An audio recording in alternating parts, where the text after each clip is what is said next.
आज केले वडे आणि सागोती भाजणीचे वडे। त्याच्यासाठी 1 किलो तांदूळ, 1 वाटी उडीद डाळ, 1 वाटी चणा डाळ, 1 वाटी मूग डाळ, अर्धी वाटी धणे, 2 चमचे मेथी, 1 चमचा मिरी सगळा घालून ना व्यवस्थित खमंग भाजून गिरणीत दळून आणलं। त्याच्यानंतर घराकडे त्याच्यात पिठात जरा घातलं हळद आणि चवीपुरता मीठ घालून जरा धगधगीत पाण्यानं असे मस्त मळून घेतले। 10 मिनटं पीठ ठेवायचं, जास्त ठेवायचं नाही, उडदाची डाळ असल्या कारणात फसफसता पीठ। आणि असे व्यवस्थित गोल थापून घ्यायचे। त्याच्या अगोदर तेल तापत ठेवले। तेल मात्र कडकडीत टापक आहे, म्हणजे घातलं वडो की पटकन वर येऊ गो। खमंग आणि चविष्ट लागतं भाजणीचं वडं। असे तुम्ही करतास काय हो? करून बघा।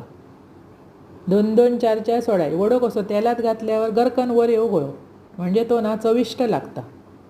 अर्ध कच्चं बिच्चं रावणा नाही, तो चेपाटले की बरोबर नाही। असे टम्म फुगलेले वडे त्याच्याबरोबर सागोती एकदम भारी। आणि हे चहा बरोबर पण मस्त लागतं। तो कोरी चहा किंवा दुधाची चहा त्याच्यावर एकदम भारी। असे वडे करा, खावा, आवडतले तुमका आणि आवडल्यास पटकन माझा चॅनल सबस्क्राईब करा।